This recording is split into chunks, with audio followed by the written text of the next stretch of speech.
Hello दोस्तों, जय Hind, very good morning. कैसे हैं आप लोग? अच्छे हैं? पढ़ाई चल रही है आप लोगों की? पढ़ाई करते रहिए, पढ़ाई के साथ साथ थोड़ी थोड़ी मस्ती करिए। ओके, आज डेट है 6 जून 2024। तो आज का करंट अफेयर्स बहुत इंपॉर्टेंट है। प्लीज लास्ट तक आप लोग जरूर देखिएगा। अगर पसंद आए तो लाइक शेयर सब्सक्राइब जरूर करिएगा। ओके, तो चलिए स्टार्ट करते हैं बिना समय गवाए। 6 जून 2024 करंट अफेयर।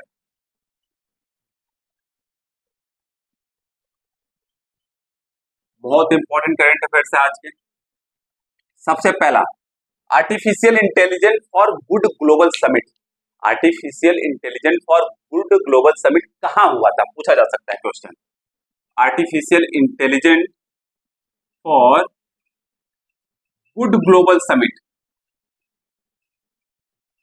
ग्लोबल समिट कहां कराया गया था वो पूछा जा सकता है। ओके, जिनेवा स्विट्जरलैंड, स्विट्जरलैंड में कराया गया है।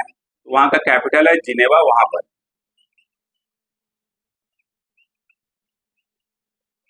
वहां पर कराया गया। Okay, Geneva Switzerland.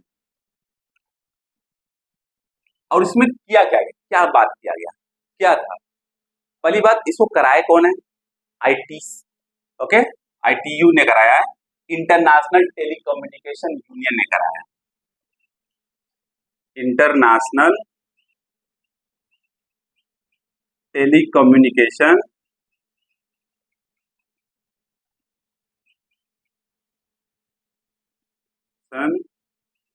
यूनियन ने कराया है। यह यूनाइटेड नेशन की स्पेशलाइज्ड एजेंसी है, इंटरनेशनल टेलीकम्युनिकेशन यूनियन। अब जब यह समिट हुआ तो उसमें बात क्या चली? उसमें बात चली है कि किस तरीके से आर्टिफिशियल इंटेलिजेंस को प्रमोट किया जाए कि सस्टेनेबल, जो हमारे जो सस्टेनेबल गोल्स हैं उसको अचीव किया जा सके। कितने सस्टेनेबल गोल्स हैं हमारे? 17 गोल्स हैं। कब तक कंप्लीट करना है? 2030 तक हमको उसको अचीव करना है। तो आर्टिफिशियल इंटेलिजेंस का किस तरीके से प्रयोग किया जाए कि जो भी सस्टेनेबल गोल्स हैं हमारे उसको अचीव किया जा सके। प्रमोटिंग आर्टिफिशियल इंटेलिजेंस, ध्यान दीजिएगा, यही हमारा एम है इस समिट का। Aim, promoting artificial intelligence for achieving sustainable development goal. Sustainable development goals. Okay, कितने गोल्स हैं हमको पता है, 17 गोल्स हैं। उसमें से कौन कौन से गोल्स को अचीव करना है इसके थ्रू, आर्टिफिशियल इंटेलिजेंस के थ्रू? ओके, देखते हैं। एक हो गया हेल्थ और इंफ्रास्ट्रक्चर, क्लाइमेट। इन सभी को किसी तरीके से क्या करना है? आर्टिफिशियल इंटेलिजेंस को प्रमोट करते हुए अचीव करना है। ओके, और आप जेंडर इक्वालिटी को खत्म, जेंडर इनइक्वालिटी को खत्म करना है और प्रॉस्पेरिटी को बढ़ाना है। कौन सी प्रॉस्पेरिटी? Inclusive prosperity. मतलब आप कह सकते हो कि जो ये समिट हुआ था artificial intelligence for good global summit, किसी भी तरीके से आर्टिफिशियल इंटेलिजेंस को का प्रमोशन किया जाए जिससे कि क्या हो, सस्टेनेबल डेवलपमेंट गोल्स को अचीव किया जा सके बाय 2030 तक। समझ में? कौन कराया? इंटरनेशनल टेलीकम्युनिकेशन यूनियन, जो कि यूनाइटेड नेशन की स्पेशलाइज्ड एजेंसी है। United Nations specialized agency.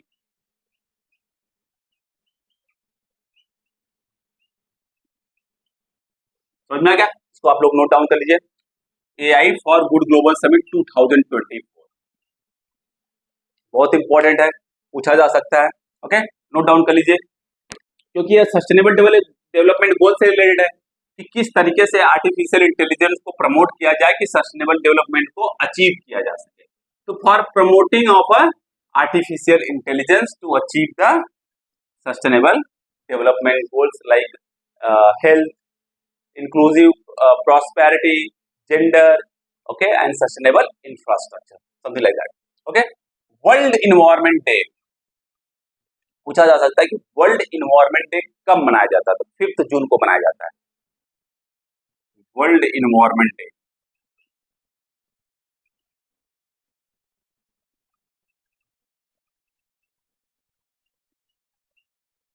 कब मनाते हैं? 5 जून को। और इस साल का जो थीम है वो बहुत इंपॉर्टेंट है, इसको ध्यान रखिए। थीम थीम क्या है? Land restoration, land restoration, desertification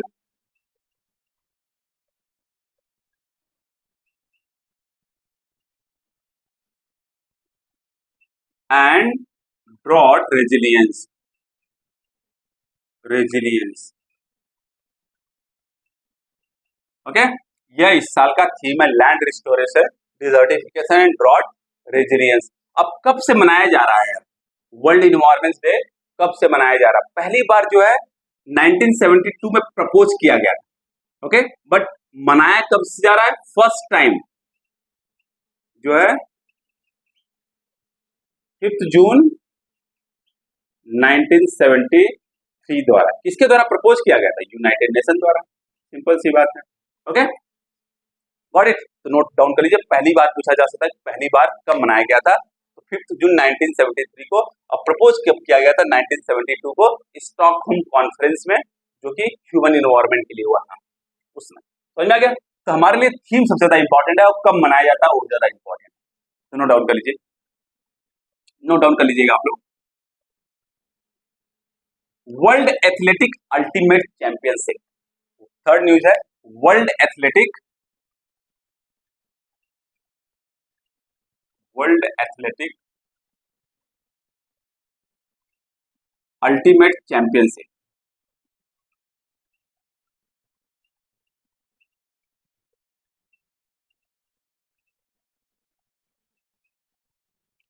ये फर्स्ट टाइम होने वाला है। इसको अभी अनाउंसमेंट कौन किया है? वर्ल्ड एथलेटिक्स ने अनाउंसमेंट किया है। वर्ल्ड एथलेटिक्स क्या होता है? जो पूरे वर्ल्ड में जो एथलेटिक्स को गवर्न करने वाली बॉडी है, उसने अनाउंस किया है। Announced by, announced by world athletics. Okay, तो वर्ल्ड एथलेटिक्स अल्टीमेट चैंपियनशिप कब होने वाला, कहाँ होने वाला है? बुडापेस्ट में। बुडापेस्ट में होगा। बुडापेस्ट क्या है? हंगरी का कैपिटल है। कब होगा? 11 सितंबर से लेकर 13 सितंबर 2026। कब होगा? ध्यान दीजिएगा, 2026 होगा, फर्स्ट टाइम होगा। 2026 में फर्स्ट टाइम। तो ये प्रपोज किया गया, किस अनाउंस किया गया किसके द्वारा? वर्ल्ड एथलेटिक्स द्वारा, कि अब से 2026 से हर दूसरे साल पर वर्ल्ड एथलेटिक अल्टीमेट चैंपियनशिप मनाया जाएगा। इसका मतलब एक बायएनियल होगा। बायएनियल तो मतलब एवरी 2 ईयर्स पे होंगे।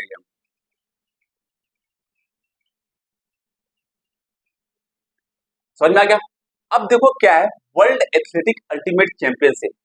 अब इस वाले जो टूर्नामेंट होगा इसमें कौन पार्टिसिपेट करेगा? सिंपल सी बात है, जो वर्ल्ड के चैंपियंस होंगे वो पार्टिसिपेट करेंगे। ओलंपिक चैंपियंस होंगे वो पार्टिसिपेट करेंगे। वर्ल्ड डायमंड लीग के जो विनर्स होंगे वो पार्टिसिपेट करेंगे। और जो पूरे ईयर्स के जो सबसे बेस्ट परफॉर्मर एथलीट्स होंगे वो पार्टिसिपेट करेंगे। हर गेम से एथलीट्स के हर गेम्स में लगभग हर गेम से 8 से लेकर 16 एथलीट्स जो है पार्टिसिपेट करेंगे। ध्यान दीजिएगा, जो केवल बेस्ट परफॉर्मर एथलीट्स होंगे। समझ में आ गया? तो कौन कौन पार्टिसिपेट करने वाला है वो देख लीजिए। Participant,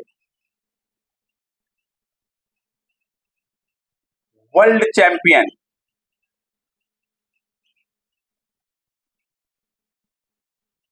champions, Olympic champions,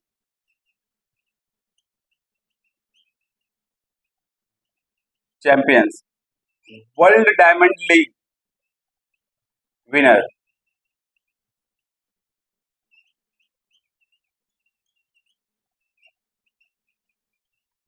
winners and best performing athletes of the year. ये लोग पार्टिसिपेट करेंगे। और इस गेम में जो जो विनर होगा, जो जिसको गोल्ड मेडल मिलेगा, जिसको गोल्ड मेडल मिलेगा, जिसको भी गोल्ड मेडल मिलेगा उसको प्राइस कितना मिलने वाला है? अब तक का सबसे ज्यादा प्राइस मिलेगा। इतना प्राइस अभी तक किसी भी विनर को नहीं मिलता है। Okay, $1.5 lakh US dollar, $1.5 lakh जो है उसको मिलेगा, जो गोल्ड मेडल जीतेगा इस गेम में। वर्ल्ड एथलेटिक्स अल्टीमेट चैंपियनशिप पहली बार होने वाला है। कहाँ पे? बुडापेस्ट, जो कि हंगरी का कैपिटल है। कब? 11 to 13 सितंबर 2026, 2026 में होगा, ध्यान दीजिएगा। और ये बाइएनियल होगा, हर दूसरे साल पे होगा, तो नोट डाउन कर लीजिए। अब इसमें पार्टिसिपेट कौन करेंगे? जो वर्ल्ड के चैंपियंस होंगे, ओलंपिक चैंपियंस होंगे, और वर्ल्ड डायमंड लीग के जो विनर्स होंगे और best performing athletes of the year जो होंगे, वही पार्टिसिपेट इसमें करेंगे। समझा गया? नोट डाउन कर लीजिएगा आप लोग, बहुत इंपॉर्टेंट है, क्योंकि पहली बार होने वाला है। क्या है? पहली बार होने वाला है। ICC T20 mains world cup, ICC T20 mains world cup fourth है, बहुत बार न्यूज में है और पूछा जाएगा, एग्जाम में पक्का पूछा जाएगा। ICC T20 mains world cup,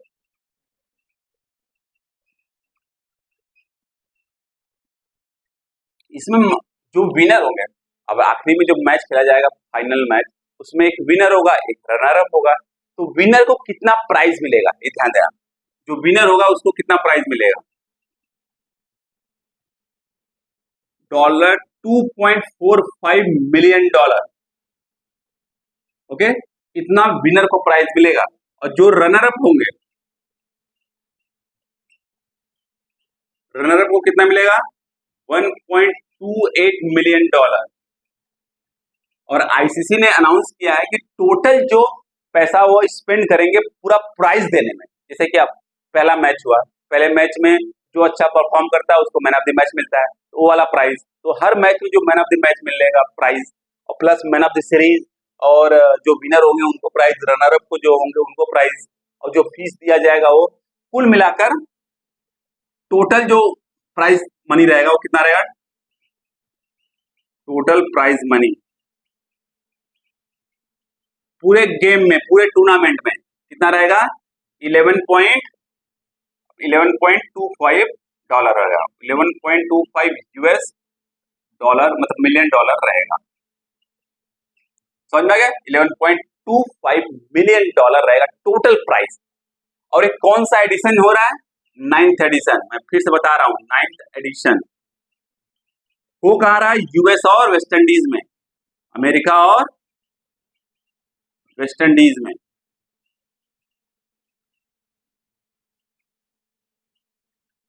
कितने टीम पार्टिसिपेट कर रहे हैं?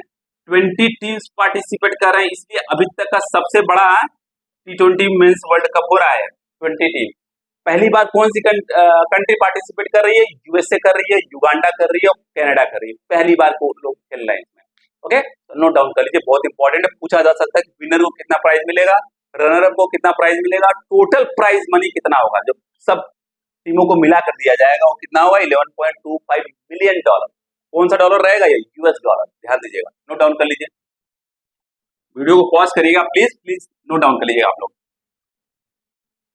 आइसलैंड की न्यू प्रेसिडेंट, ओके, चुनी गई हैं, उनका नाम क्या है? और वो लेडी है, सेकेंड वीमेन है आइसलैंड की जो प्रेसिडेंट बनी है, सेकेंड वीमेन है। Ulla Thomas Dottir, Ulla Thomas Dottir, she is the second women president, second women president of Iceland. Iceland. तो पूछा जा सकता है कि जो आइसलैंड की न्यू प्रेसिडेंट बनी है उनका नाम क्या है? Ulla Thomas डोटियर। और ये खास बात है कि वो सेकेंड वीमेन प्रेसिडेंट है आइसलैंड की। अब आइसलैंड न्यूज में आ गया, तब आपको आइसलैंड का जियोग्राफिकल लोकेशन देखना पड़ेगा। यह यूरोपियन यूनियन का मेंबर है, यूरोपियन कंट्री है, और यह नॉर्थ अटलांटिक ओशन में का आइलैंड है। नॉर्थ अटलांटिक ओशन में एक आइलैंड कंट्री है। समझ में आ गया? पक्का 100%। तो पूछा जा सकता है इसके जियोग्राफिकल लोकेशन, कौन सी कंट्री इसके पास में, लाइक अगर नॉर्थ वेस्ट में जाया जाए तो ग्रीनलैंड मिलेगा, ओके, और नॉर्थ ईस्ट में जाया जाए तो फिनलैंड, स्वीडन, नॉर्वे, ये सब मिलेंगे इसके। इसको याद रखिएगा। आइसलैंड का जियोग्राफिकल लोकेशन मैप देख लीजिएगा, ओके, नो प्रॉब्लम, पक्का नोट डाउन कर लीजिए। If you have any problem please ask. Next, India's first women ambassador to United Nation. India's first women ambassador, India's first women ambassador to United nation.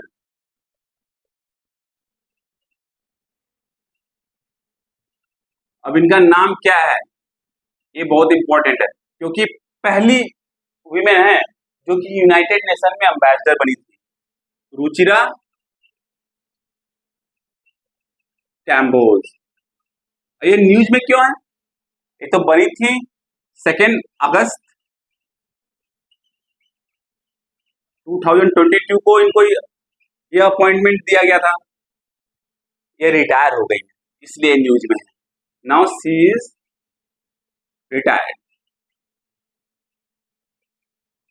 यह 1987 IFS officer हैं, 1987 batch की IFS officer हैं, ध्यान दीजिएगा। Officer थी क्योंकि अब retire हो गई हैं। तो रुचिरा कंबोज को जो थी वो क्या थी, इंडिया की पहली वीमेन एम्बेसडर थी यूनाइटेड नेशन में, जिनका अपॉइंटमेंट कब कराया गया था, 2 अगस्त 2022 को। अब यह न्यूज में इसलिए है कि वो रिटायर हो गई है और 1987 बैच की आईएफएस ऑफिसर थी है। तो पूछा जा सकता है कि रुचिरा जो कैम्बोज हैं वो किससे रिलेटेड है, तो यूनाइटेड नेशन की एम्बेसडर रह चुकी है और पहली इंडियन एम्बेसडर रह चुकी है। तो नोट डाउन कर लीजिए, बहुत इंपॉर्टेंट है। जो भी काम पहली बार होता है वो बहुत इंपॉर्टेंट हो जाता है हमारे एग्जाम पॉइंट ऑफ व्यू से, इसको ध्यान दीजिएगा।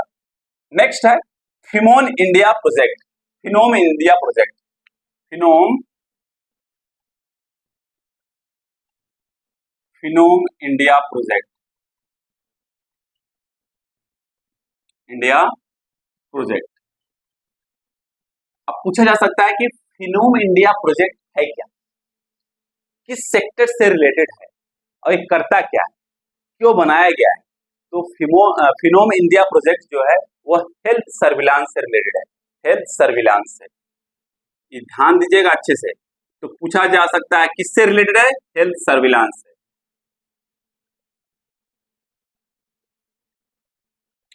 अब इस प्रोजेक्ट को लॉन्च कौन किया था, सीएसआईआर ने। कौन? सीएसआईआर ने। लॉन्च्ड बाय काउंसिल ऑफ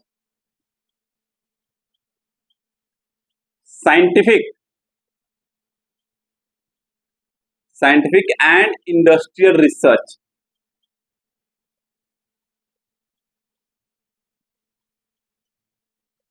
इसको हम लोग शॉर्ट में क्या बोलते हैं, सीएसआईआर, ओके। तो council of Scientific and Industrial research ने फिनोम इंडिया प्रोजेक्ट लॉन्च किया था। कब लॉन्च किया गया था? 7 दिसंबर 2023 को लॉन्च किया गया। अभी ये न्यूज में क्यों है, क्योंकि जब लॉन्च किया गया था इसका पहला फेज लॉन्च किया गया था, पहला फेज कंप्लीट हो गया है, इसलिए ये न्यूज में है। फर्स्ट फेज कंप्लीट हो गया इसलिए न्यूज में है। अब ये जो फिनोम इंडिया है वो हेल्थ सर्विलांस से तो रिलेटेड है।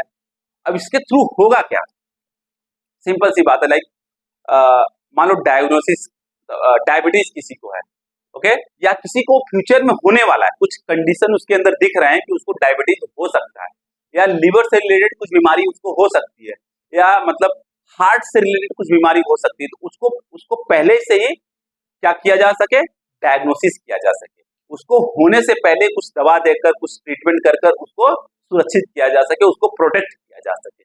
इसलिए जो हेल्थ सर्विलांस है, जो प्रोजेक्ट है, वो लॉन्च किया गया था सीएसआईआर द्वारा। समझ में आ गया? पक्का। अब फ्यूचर मान लीजिए किसी को फ्यूचर में डायबिटीज होने वाला है, या हार्ट डिजीज होने वाला है, या लीवर से प्रॉब्लम होने वाली है, तो ऐसे जो डिजीज हैं जो फ्यूचर में होने वाले हैं, तो उसको पहले से ही डायग्नोसिस किया जा सके, उसको प्रोटेक्ट किया जा सके। इसलिए जो CSIR ने फिनोम इंडिया प्रोजेक्ट लॉन्च किया था, 17 स्टेट में लॉन्च किया था, ध्यान दीजिएगा, पहले जो लॉन्च किया गया था फॉर 17 स्टेट। तो स्टेटमेंट में दिया जा सकता है कि for all India the phenome India project was launch by the Council of Scientific and Industrial Research, नहीं, केवल 17 स्टेट द्वारा लॉन्च किया गया था। हो सकता है कि जो नेक्स्ट फेज हो, सेकेंड फेज हो, उसमें जो रिमेनिंग स्टेट्स हैं उसके लिए लॉन्च किया जाए। समझ में आया कितना अच्छा प्रोजेक्ट है। आप सोचिए किसी को डायबिटीज होने वाला हो, या उसके अंदर कुछ लक्षण दिख रहे हो पर हुआ नहीं है, या किसी को लिवर से रिलेटेड कुछ प्रॉब्लम होने वाली हो, या हार्ट से रिलेटेड कुछ प्रॉब्लम होने वाली हो, तो पहले ही उसको ट्रीट किया जा सके, मतलब उसका ट्रीटमेंट किया जा सके, उसको प्रोटेक्ट किया जा सके, उसको क्योर किया जा सके। समझ में आ गया पक्का? इसलिए CSIR ने यह प्रोजेक्ट लॉन्च किया था। नोट डाउन कर लीजिए, बहुत इंपॉर्टेंट है। तो सिंपल से पूछा जा सकता है, ज्यादा डीप में तो नहीं पूछेगा, पूछा जाता है कि फिनोम इंडिया प्रोजेक्ट किससे रिलेटेड है, तो हेल्थ सर्विलांस से रिलेटेड है। अब बहुत ज्यादा पूछ लेगा कौन लॉन्च किया है, council of Scientific and Industrial research ने लॉन्च किया। कब लॉन्च किया गया? 7 दिसंबर 2023 को लॉन्च किया गया था। समझ में आ गया पक्का? नेक्स्ट, अभी SBI, ओके, देखते हैं। SBI cross the market capitalization of 8 lakh crore. आप समझो, इंडिया में SBI 7वीं ऐसी कंपनी हो गई जिसका जो मार्केट कैपिटलाइजेशन है वह 8 लाख करोड़ क्रॉस कर गया। 8 लाख करोड़ जो है क्रॉस कर गया, ध्यान दीजिएगा। SBI crossed market capitalisation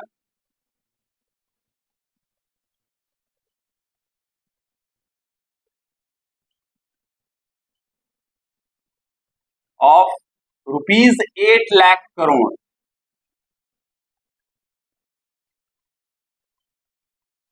okay, और SBI जो है 7th कंपनी हो गई है, 7th कंपनी इन इंडिया।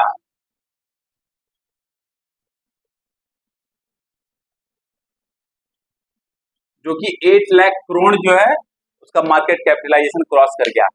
अब और जो 6 कंपनी है उसके बारे में जान लेते हैं। कौन होगा? TCS, Tata consultancy services, Reliance industry,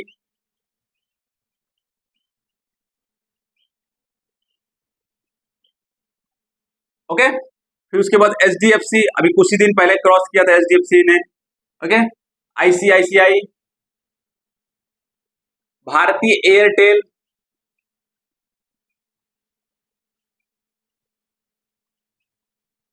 okay, तो कितने कंपनी हो गए, और उसके बाद कौन सा हो गया? इन्फोसिस, हाँ इन्फोसिस। तो देख लीजिए 1 2 3 4 5 6 और 7th जो है वह SBI हो गया। समझ में आ गया? पूछा जा सकता है एग्जाम में, तो ध्यान दीजिएगा इसको। ओके, TCS है, रिलायंस इंडस्ट्री है, HDFC है, ICICI है, भारतीय एयरटेल है, इन्फोसिस है और SBI है, जो कि 8 लाख करोड़ मार्केट कैपिटलाइजेशन को क्रॉस कर चुके हैं। समझ में आ गया पक्का? 100%। ओके, तो नोट डाउन कर लीजिए, नोट डाउन कर लीजिए। नेक्स्ट न्यूज है,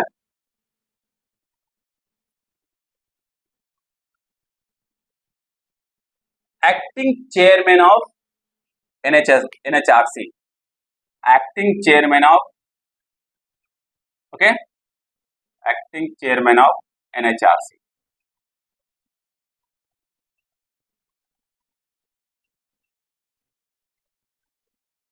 NHRC। अब किसको एक्टिंग चेयरमैन बनाया गया है? NHRC का। ओके, तो अब पूछा जा सकता है भाई NHRC क्या है, तो सबसे पहले हम जान लेते हैं जो एक्टिंग चेयरमैन बने हैं वो कौन बने हैं, उसके बाद हम लोग जान जाएंगे उनके बारे में। विजया भारती, उनका नाम क्या है? विजया भारती सायनी। विजया भारती सायनी जी को क्या बनाया गया? एक्टिंग चेयरमैन ऑफ NHRC बनाया गया। और जो विजया भारती सायनी है वह एक्टिंग चेयरमैन बनने से पहले NHRC की मेंबर भी रह चुकी हैं, NHRC की मेंबर हैं और तेलंगाना हाई कोर्ट में लॉयर हैं। ध्यान दीजिएगा, lawyer in Telangana high court.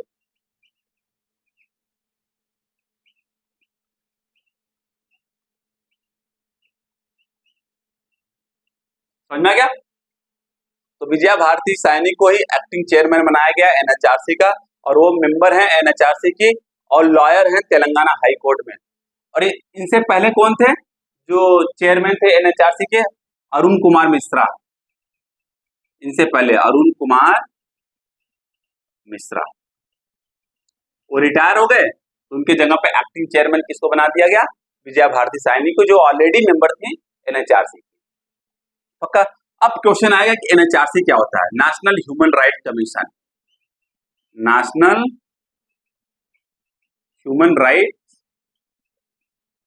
Commission, इसका फुल फॉर्म क्या है? National human right commission. कब बनाया गया था? 12 अक्टूबर 1993 को बनाया गया था। 12 अक्टूबर 1993 को बनाया गया था। कैसे बनाया गया था? पार्लियामेंट में एक्ट पास कर बनाया गया था। पार्लियामेंट में बिल लाया गया और उस बिल को पास किया गया, वो एक्ट बन गया, उसके बाद एनएचआरसी बनाया गया था। कहता ये इसीलिए ये क्या स्टैट्यूटरी बॉडी है। कोई भी जो कमीशन बनते हैं पार्लियामेंट के एक्ट के द्वारा, उसको हम लोग क्या बोलते हैं? Statutory body.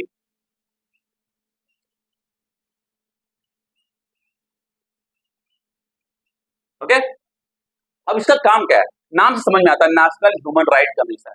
जो ह्यूमन राइट्स होते हैं उनका प्रोटेक्शन करती है और उनको प्रमोट करती है। सिंपल सी बात, responsible for the protection and promotion of human rights. Responsible for protection and promotion of human rights. Okay, ये एनएचआरसी का काम होता है।